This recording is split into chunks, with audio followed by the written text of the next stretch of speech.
Élie et les prophètes. Bonjour bien-aimés, serviteurs, fils de Dieu.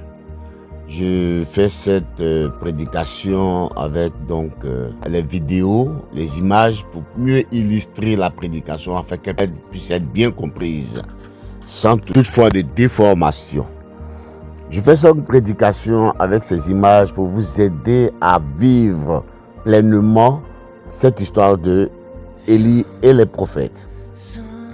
Les grands prophètes désignés par les prophètes de l'Ancien Testament chrétien, nous avons Ésaïe, Jérémie, Ézéchiel et le prophète Daniel. Par extension, cette expression réfère également à leurs écrits, à leurs histoires. Ils sont appelés grands ainsi par opposition aux petits prophètes, non par une autorité supérieure, mais à raison de la plus grande longueur des textes qu'on leur attribue. Ils sont donc des figures dans le corpus des livres d'Ésaïe, Jérémie, Ézéchiel et Daniel, ainsi que certains autres écrits attribués à Jérémie, qui sont les livres de Lamentations et l'épître de Jérémie, extrait du livre de Baruch. Le livre de Baruch est le nom d'un livre deutérocanonique ou apocryphe de la Bible attribué à Baruch ben Nera. Pour ceux qui le savent, les livres apocryphes sont des livres interdits par Dieu de figurer dans les Saintes Écritures, car certains parmi les écrivains de ces livres apocryphes n'étaient pas sous l'inspiration, sous l'inscription divine, mais par leur propre chair, malgré qu'ils étaient des serviteurs de Dieu. Certains, cependant, à un moment de leur vie, de leur ministère, ils ont parlé par leur chair, par leur émotion. Et Dieu n'est pas dans l'émotion, Dieu n'est pas dans la chair. Donc, il n'a pas permis que cela fasse partie de cette écriture. C'est pourquoi on les appelle des livres apocryphes. Ce regroupement est typique du canon chrétien, c'est-à-dire les Saintes Écritures de Genèse à Apocalypse font partie du canon chrétien. Pour votre gouverne, un canon biblique est l'ensemble des textes considérés comme faisant partie de la Bible par les différentes confessions judéo-chrétiennes. Le canon juif, par contre, il sépare les livres concernés entre le Névi'im, qui est le livre des prophètes, et qui forme la seconde partie du Tanakh, Bible hébraïque, parce que les Hébreux ont aussi leur Bible. En effet, que ce soit les écrits Névi'im, le Tanakh et les canons bibliques, tous ces livres ont été précédés par la Torah et sont apparus après elle, car la Torah est composée du Pentateuque, formant les 5 premiers livres de la Bible, depuis Genèse. Et avant le Pentateuque, après donc la Torah, vient les Névi'im, qui sont les livres des prophètes. Et après les livres des prophètes, nous avons le Tanakh, qui est la Bible hébraïque. Et dans la composition de la Bible hébraïque, on a la troisième partie, qui est le Ketuvim. Et le Ketuvim forme donc la troisième partie du Tanakh, c'est-à-dire la fin de la Bible hébraïque, qui vient donc, comme on a dit tantôt, après la Torah, c'est-à-dire le Pentateuque, le Névi'im, les livres des prophètes, etc. Donc, vous avez la Torah qui est le Pentateuque, vous avez les livres des prophètes qui est le Névi'im, vous avez le Tanakh qui est la Bible hébraïque composée de 3 parties, dont la dernière partie du Tanakh est le Ketuvim. Tous ces livres rejettent donc le livre de Baruch comme apocryphe. Et on se souvient que le livre de Baruch est le nom d'un livre deutérocanonique ou apocryphe de la Bible attribué à Ben Nera. Alors, pour revenir donc à notre lecture biblique que nous allons connaître, il fallait poser les bases afin que dans votre esprit les choses soient claires. Vous puissiez situer correctement à quelle période et époque le prophète Élie était apparu. La Bible qui est séparée en deux parts, l'Ancien et le Nouveau Testament, est consacrée à ceux que l'on nomme les 4 grands prophètes. Isaïe, Jérémie, Ézéchiel et Daniel. Et de l'autre côté, les 12 petits prophètes qu'on appelle Osée, Joël, Amos, Abdias, Jonas, Michée, Nahum, Habakkuk, Sophonie, Agé, Zacharie et Malachie. Pour chaque roi, Dieu suscita des prophètes qu'il mandata pour leur parler afin de les tenir responsables aux actions que ces rois allaient poser vis-à-vis de son peuple et de sa parole. Parmi les plus importants prophètes figurent les prophètes du Nord, c'est-à-dire Élie et son disciple Élisée. Quand vous prenez le livre de 1 roi 17 à 2 rois 17, vous verrez les actions de Élie et le prophète Élisée. Élie était donc un prophète excentrique qui vivait dans le désert. Ses ennemis jurés étaient le roi du Nord, Akab et sa femme Jézabel. Ensemble, ils avaient instauré le culte de Dieu cananéen Baal dans tout Israël. Parce que Jézabel qui en réalité est Jézabal, qui veut dire la fille du dieu Baal. Donc son père était un grand prêtre, Baal, qui était une idolâtrie satanique. Le Baal avait une tête de bœuf et un corps humain, un géant de corps tout noir. C'était un démon adoré par Jézabal, dont le père était un prêtre. Et le dieu Baal était un dieu par lequel on faisait le sacrifice. L'idolâtrie était le sacrifice des enfants qu'on jetait dans le feu de Baal, qui avait une tête de buffle et un corps humain, un démon. Dans un récit célèbre, Élie défia 450 prophètes de Baal lors d'un concours pour déterminer quel Dieu était le vrai. Tous érigeaient des autels et priaient leur Dieu, mais seul le Dieu d'Israël répondit par le feu. Dans un autre récit, Akab abusa de son pouvoir royal pour assassiner un paysan israélite et s'emparer de la vigne familiale. Élie s'opposa de nouveau à l'injustice d'Akab et annonça la chute de sa maison. Élie finit par transmettre le flambeau de son ministère prophétique à un jeune disciple nommé Élisée, qui implore Dieu de lui accorder le double de la puissance et de l'autorité d'Élie. Ce qui est fascinant, c'est la manière dont l'auteur va relater les 7 miracles d'Élie, puis les présente les 14 actes de puissance accomplis par Élisée. Donc la double portion du 7. Bien que les 2 prophètes ont été des hommes remarquables et aient joué le même rôle, celui de dénoncer l'idolâtrie et l'injustice des rois d'Israël, ils ne parvinrent finalement pas à ramener Israël de l'apostasie, du péché, de l'idolâtrie. Nous constaterons que la plupart des prophètes étaient spéciaux, chacun avec son caractère, son comportement et son attitude. Certains étaient têtus, révoltés. Certains prophètes étaient têtus, révoltés et coléreux. D'autres prophètes étaient doux, paisibles et sages, etc. Et bien d'autres aussi étaient orgueilleux, etc.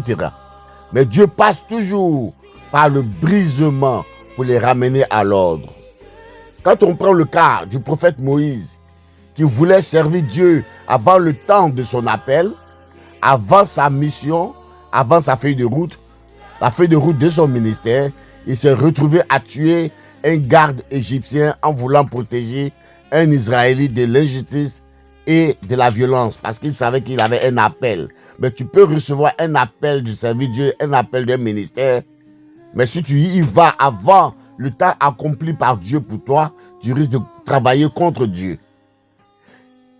Et pour le reprendre, Dieu lui avait fait passer 40 années de brisement dans le désert. Quand on prend le cas de Jonas, qui ne voulait pas aller là où Dieu l'envoya, servir à Nénive pour prêcher, il a contesté Dieu, a cherché à aller loin de la face de Dieu. Il s'est révolté, puis a fini dans le ventre d'un poisson. Mais qu'en est-il du grand Élie alors?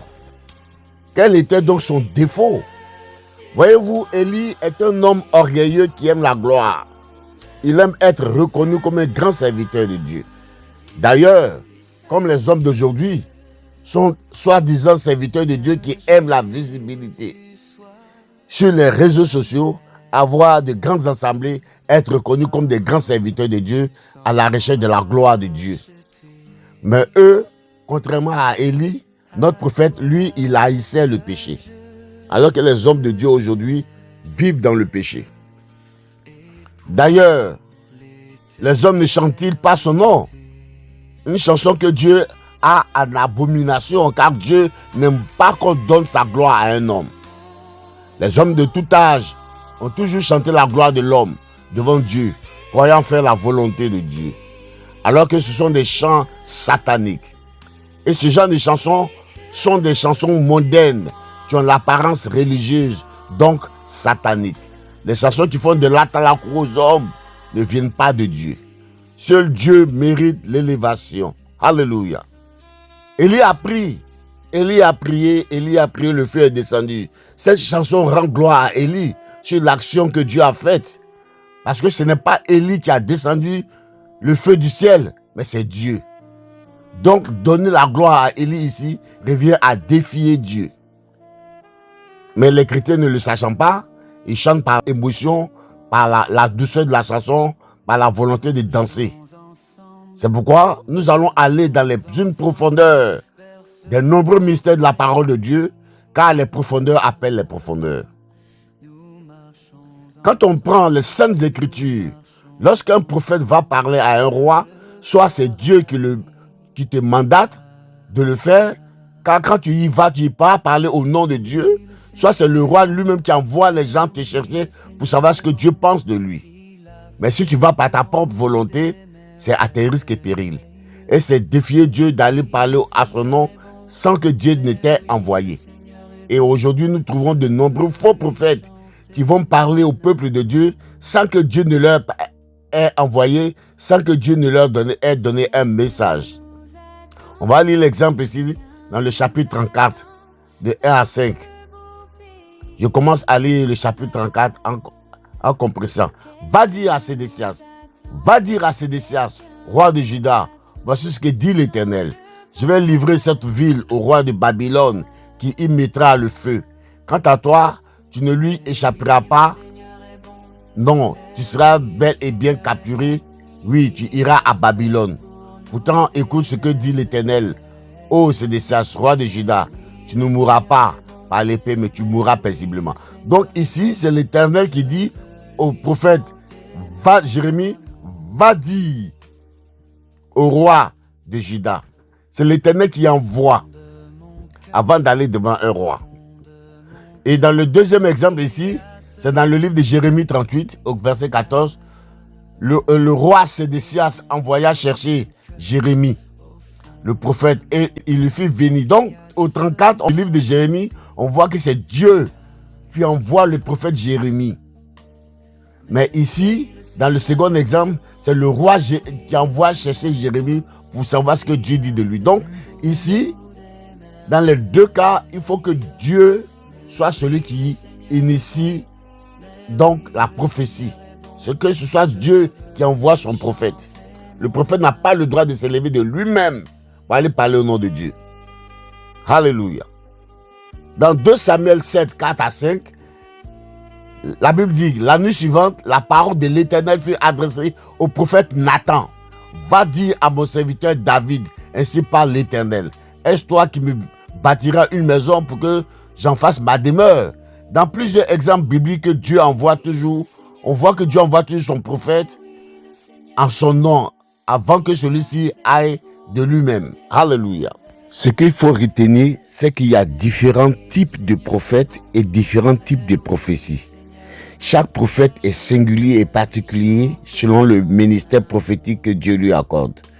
Ce n'est pas ceux qui ont des dons prophétiques qui sont des prophètes, mais ceux qui ont le ministère prophétique. Et ça, il faut le comprendre. Le don prophétique est différent du ministère prophétique. Par exemple, nous allons parler des prophètes véritables, authentiques, avec qui Dieu se manifeste différemment. Les gens ignorent que chaque prophète a un prophète angélique. C'est-à-dire qu'il a un ange prophète qui est avec lui. Dans la Bible, certains prophètes reçoivent des messages à travers des anges, par les anges, et non directement par Dieu. Dieu envoie des anges pour parler à ses prophètes. Par exemple, Daniel a vu l'ange Gabriel lui apporter un message. Des prophètes ont reçu des messages au travers des anges dans l'histoire divine. Zacharie a reçu une vision expliquée par un ange messager. Jean, dans le livre de l'Apocalypse, a reçu une vision de par un ange qui lui a apporté des révélations du début à la fin. Mais pour certains prophètes, Dieu leur parle directement, comme ce fut le cas de Moïse, à qui Dieu parlait comme un ami, face to face. Et à Élisée, Dieu a parlé comme un murmure à l'oreille d'Élisée. Et le prophète Jérémie disait que la parole de Dieu est venue à moi. Là, il n'y a pas d'ange qui a été mentionné. À certains, Dieu parlait par les songes, par les rêves, sans passer par les anges. Dieu passait par différents moyens pour communiquer à ses prophètes. Parce que ce qui comptait pour Dieu, c'était le message qui était porté et non la façon dont le message était porté. C'est pourquoi il faut savoir que les faux prophètes ne comprennent pas la voix de Dieu. C'est pourquoi tout prophète authentique est toujours prêt à écouter la voix, le message de Dieu, quelle que soit la manière dont le message lui arrive.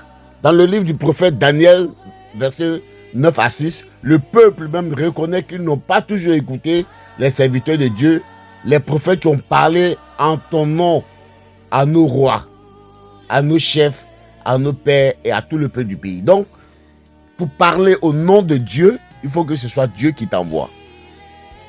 Parce qu'un vrai serviteur de Dieu ne parle pas de lui-même, mais de la part de Dieu. Donc, il faut absolument que ce soit Dieu qui t'envoie parler de sa part. C'est ce qui fait d'un serviteur une bouche autorisée de Dieu. Malheureusement, de nos jours, nous avons des serviteurs de Dieu que nous suivons, qui ne sont pas des hommes autorisés, qui ne sont pas les bouches autorisées par Dieu, mais par eux-mêmes ou par les hommes, élevés par des hommes en serviteurs de Dieu. Pour revenir donc à notre grand prophète des nations, le prophète Élie, dans le livre de 1 Roi 17,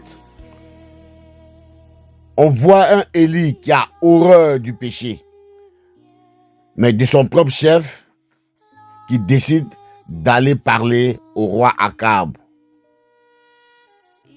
qui poussait le peuple à pécher contre Dieu. Et pourtant, c'est une bonne action. Tout comme l'apôtre Pierre qui dit au Seigneur Jésus lui-même, « Qui mettra la main sur toi aura affaire à moi. » C'était une bonne action de défendre son maître. Mais est-ce que tout ce qui est une bonne action aux yeux des humains plairait à Dieu? Toute action majestueuse aux yeux des hommes, si elle n'a pas de fondement sur la volonté de Dieu, que sa parole est satanique.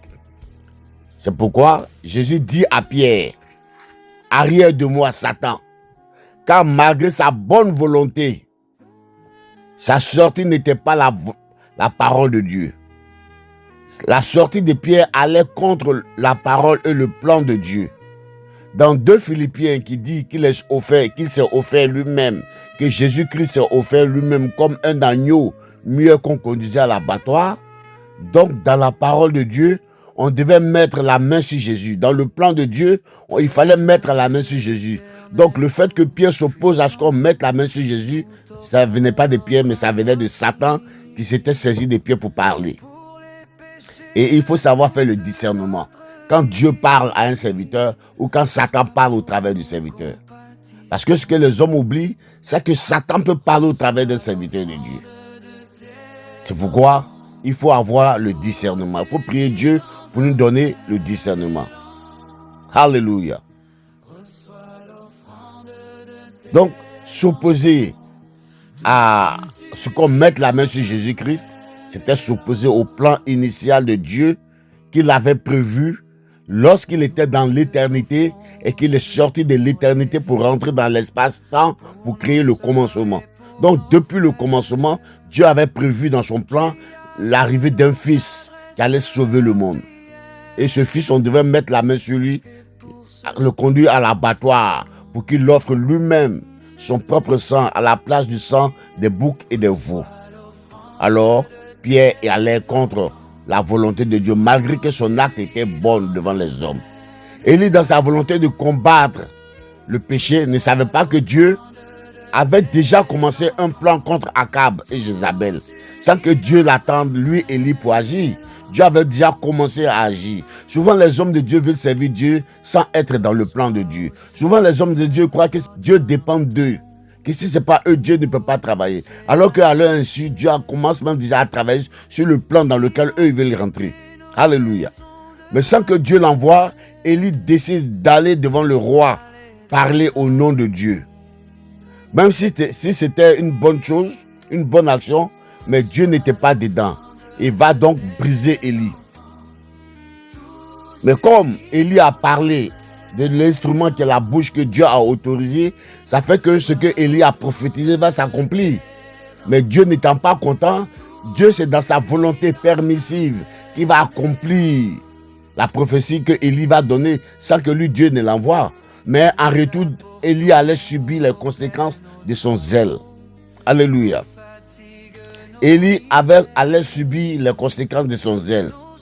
Parce que Dieu ne l'avait pas envoyé. Élie a décidé d'aller devant le roi, parler de son propre chef au nom de Dieu. Même si c'était une bonne action, mais Dieu n'était pas dedans. Il va donc le briser comme il a brisé Moïse dans le désert. Comme il a humilié Moïse à prendre la fuite dans le désert, Élie va aussi subir la même chose. Il faut toujours donc attendre que ce soit Dieu lui-même qui vous envoie parler de sa part et non qu'un quelconque homme de Dieu se lève ou un pasteur pour parler de sa part. Ce que nous voyons aujourd'hui dans nos églises.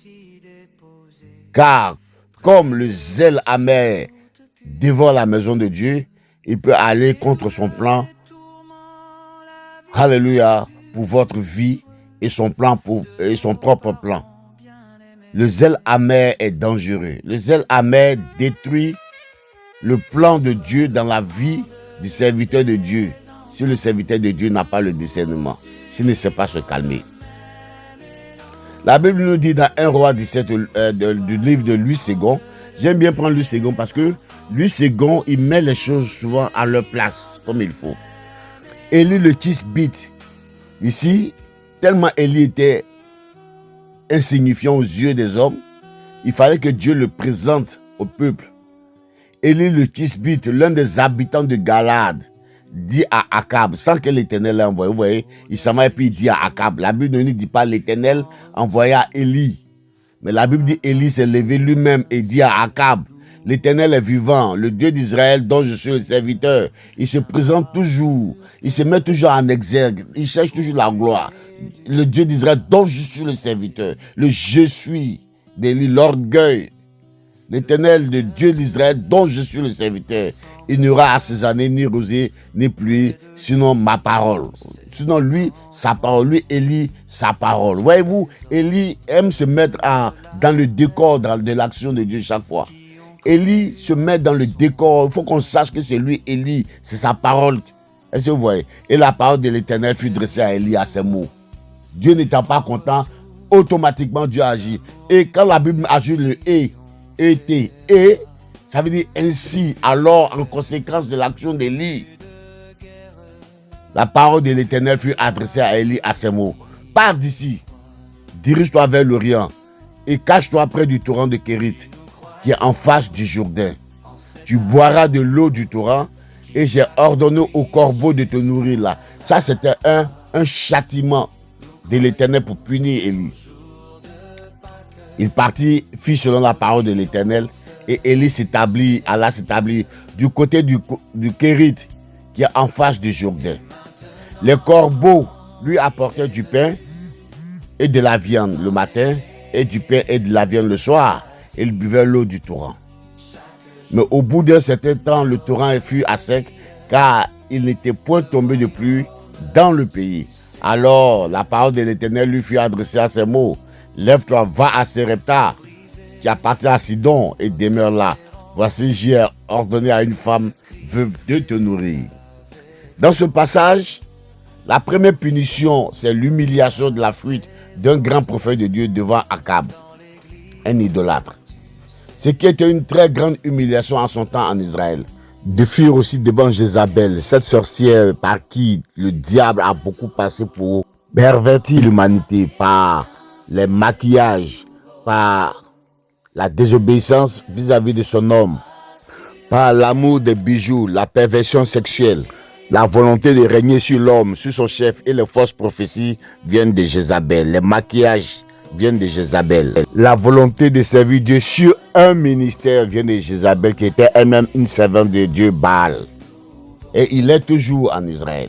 Qu'un serviteur de Dieu puisse fuir devant un idolâtre.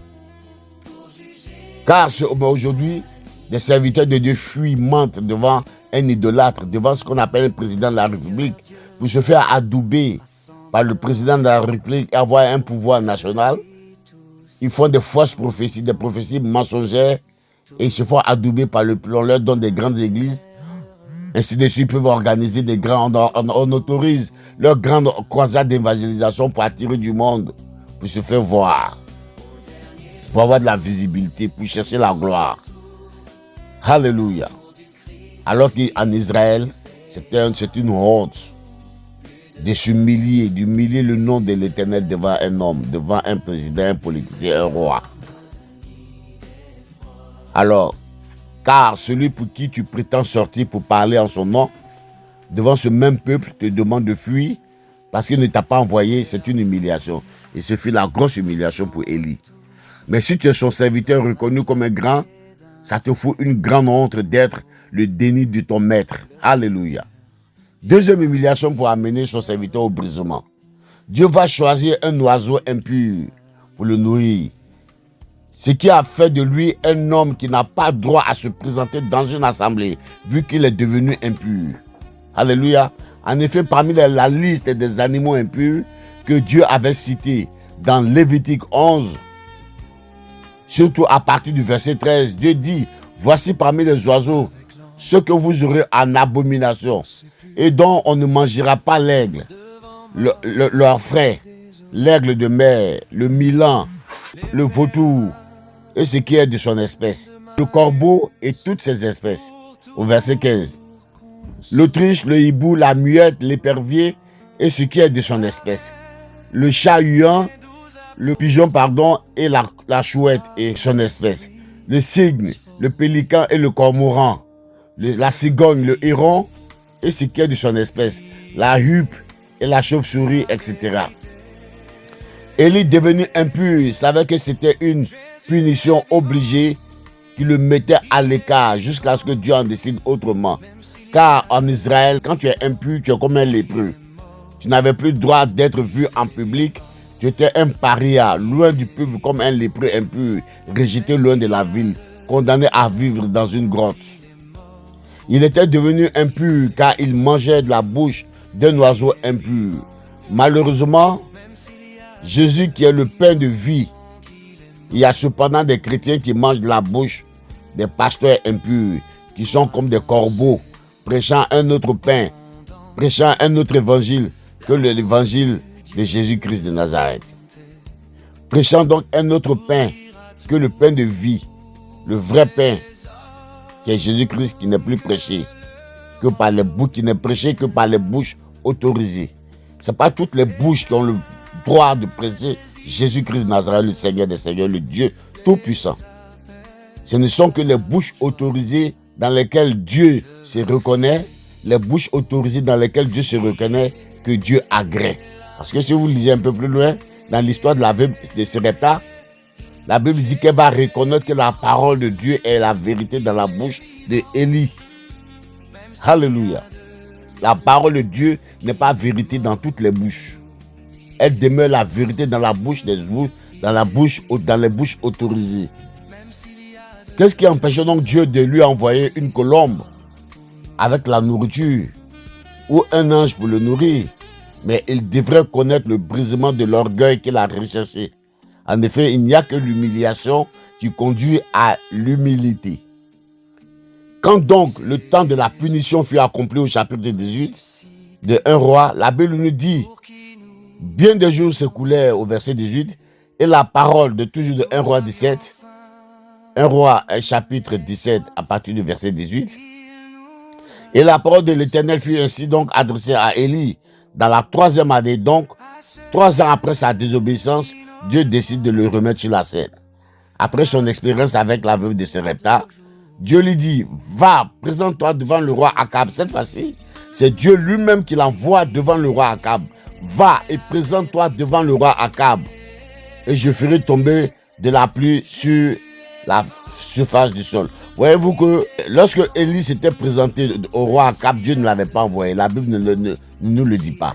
Mais ici, la Bible précise que Dieu lui dit, va, présente-toi devant Akab et je ferai tomber la pluie sur la face du sol. Cette fois-ci, c'est Dieu qui lui demande de se présenter devant le roi Akab. Donc, Dieu est engagé dans tout ce qui se fera. Mais il faut toutefois noter que la volonté permissive qui fut motivée par la bonne intention du prophète a haï le péché, a accompagné la prophétie d'Élie à l'accomplissement de la parole qui dit que tout ce que vous lierez sur la terre sera lié dans les cieux. À cause de la bonne intention qui est derrière.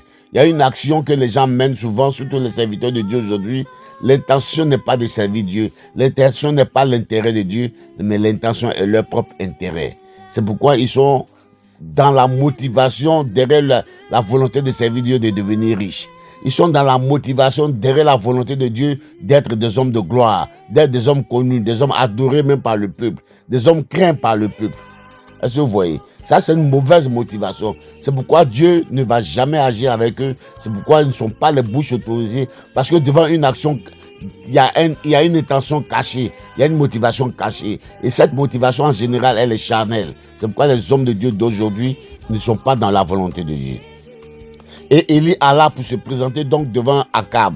La famille était grande à Samarie. Disons la plupart, parce qu'il y a beaucoup. Il y a une multitude, la plupart des serviteurs de Dieu qui jouent les zozos sur les réseaux sociaux ne sont pas dans la volonté de Dieu. La plupart, ça je vous le dis. Malgré les grandes églises, les grands noms, tous ces miracles, tout ce que vous pouvez appeler, ce ne sont pas des serviteurs de Dieu. Car on reconnaît un véritable serviteur de Dieu, pas par les actions, pas par les miracles. Parce que Satan peut faire les miracles. Il a le pouvoir de se transformer en feu dévorant. Il a le pouvoir de se transformer en lumière. Satan a le pouvoir de se transformer en éclair. Donc c'est pas ça. Un véritable serviteur de Dieu, c'est la prédication de sa parole. Il faut que le fond et la forme soient conformes aux saintes écritures. Il faut que ce qu'il déclare ait des traces et puisse être vérifiable par des écritures bibliques, 2 ou 3 versets. Plan de Dieu. Voilà comment on reconnaît un vrai serviteur de Dieu. Ce n'est pas par les miracles, par les signes. D'ailleurs, on n'a pas besoin d'être un simple croyant, croyant qui a la foi, les miracles le suivent. Donc, ce n'est pas parce qu'on est serviteur de Dieu qu'on fait des miracles. Donc, il faut qu'il soit clair dans votre esprit. Alors, Dieu va lui dire, va, présente-toi devant Akab, je ferai tomber la pluie sur la face du sol. Cette fois-ci, c'est Dieu qui l'envoie. Alléluia. C'est Dieu qui lui dit de partir. Mais il faut toutefois noter que la volonté permissive avait permis donc aux paroles de malédiction qu'Élie avait lancées sur Israël de se manifester 3 années sans qu'il y ait de l'eau tombée du ciel. Alors Élie alla pour se présenter devant Akab. La famille était grande à Samarie. Le verset 4 du même chapitre nous fait comprendre que Dieu avait déjà pris soin de travailler avec quelqu'un qui craignait Dieu. Son nom c'était Abdias. Sans le savoir, Élie a failli mélanger le travail de Dieu, le plan de Dieu, que Dieu a commencé avec un autre serviteur, en allant chercher à provoquer le roi Akab et Jézabel, à les mettre contre tous les prophètes de Dieu. À cause de l'action d'Élie, Jézabel et Akab ont commencé à persécuter les prophètes. Voyez-vous, à cause de son zèle amer, à dévorer la maison de Dieu. Jézabel a commencé à être contre les prophètes, parce qu'il a prophétisé contre eux, donc tous les prophètes étaient mis au fil, étaient tués à cause d'Élie. En voulant servir Dieu sans que Dieu l'envoie, Élie a failli se mettre au travers du plan de Dieu. Car Dieu avait choisi de cacher des prophètes dans la maison même de ceux qui cherchaient à les tuer. Qui cherchaient à tuer ces prophètes. Dieu avait choisi 100 prophètes qu'il a cachés dans la maison par la main d'un de ses serviteurs qui craignait Dieu. Est-ce que vous voyez? À cause d'Élie, il a mis la vie des prophètes de Dieu en danger. Et Jézabel et Akab ont commencé à tuer tous les prophètes. Mais Dieu, dans sa sagesse, il a caché dans leur propre maison, sans prophète, sans qu'ils ne sachent, par un serviteur qui craignait Dieu.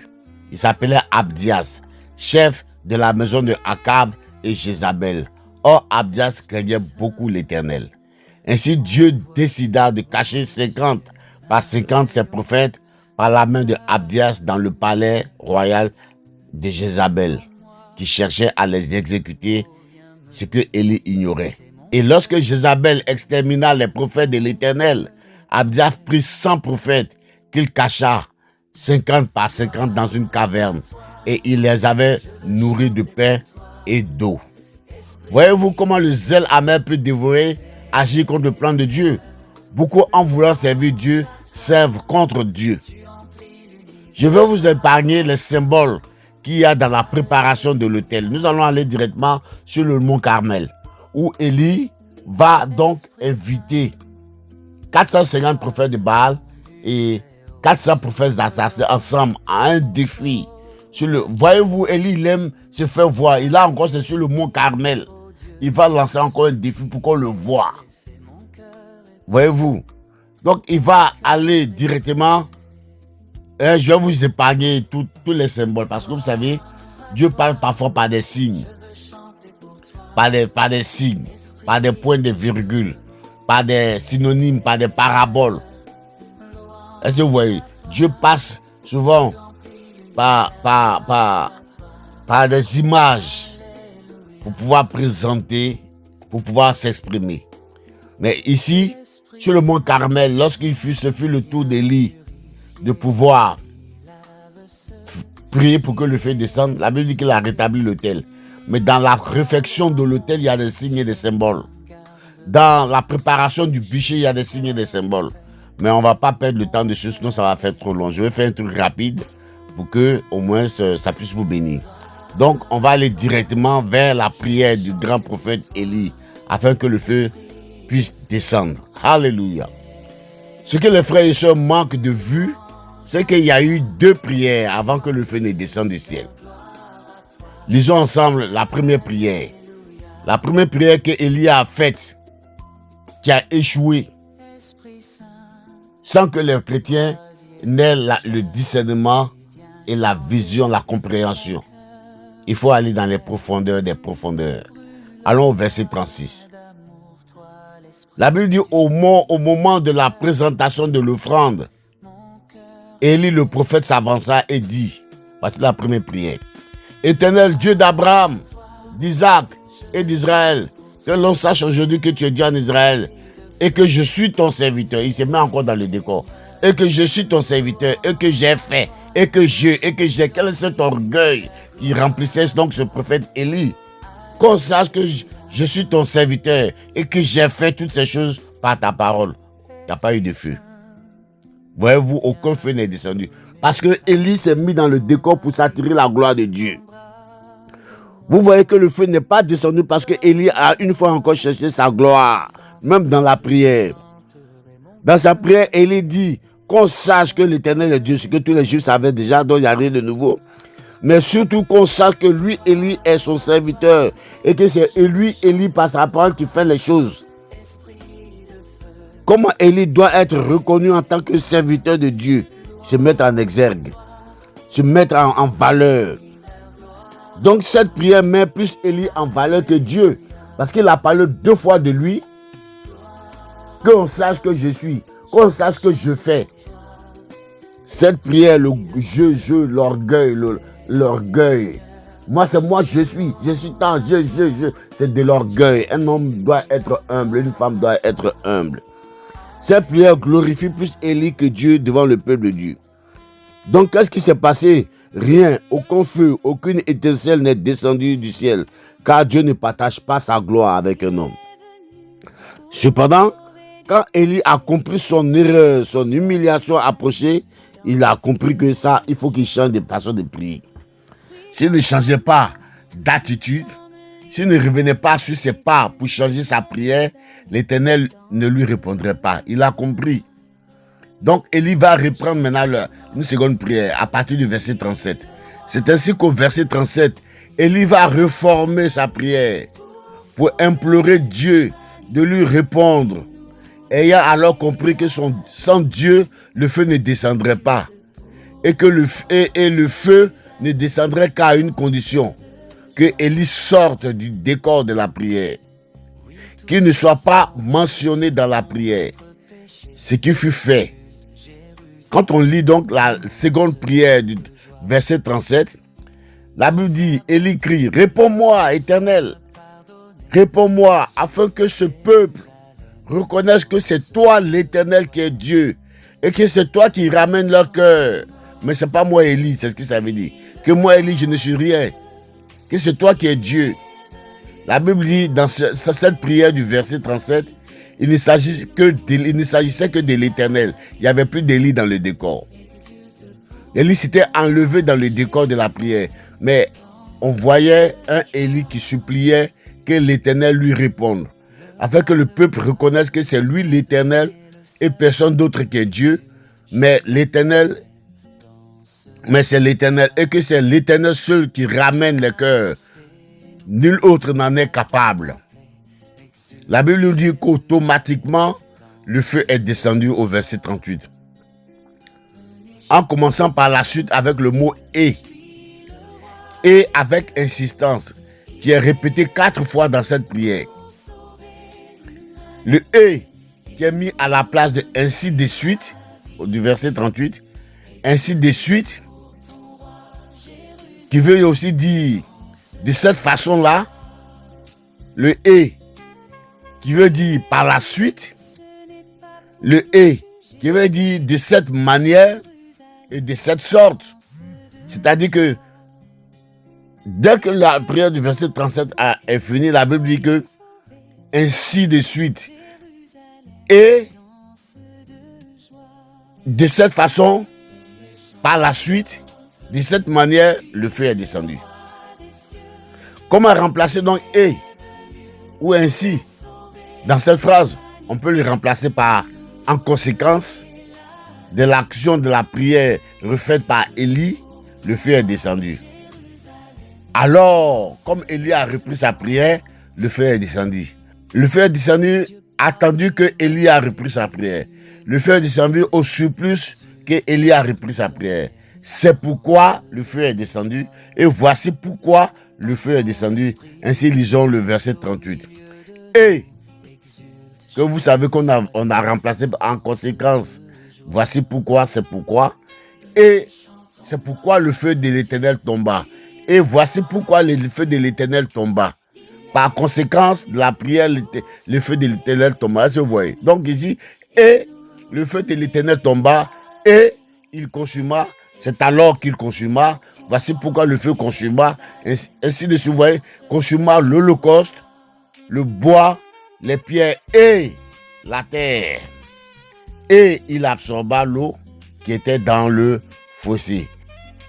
Quand tout le peuple vit cela, ils tombèrent sur leur visage et dirent, c'est l'Éternel qui est Dieu, c'est l'Éternel qui est Dieu. Vous voyez ici que le but du verset 39, le but n'était pas de glorifier un homme, mais le but était de glorifier l'Éternel. Le but du feu était de ramener le cœur et la crainte du peuple envers l'Éternel et non envers un homme.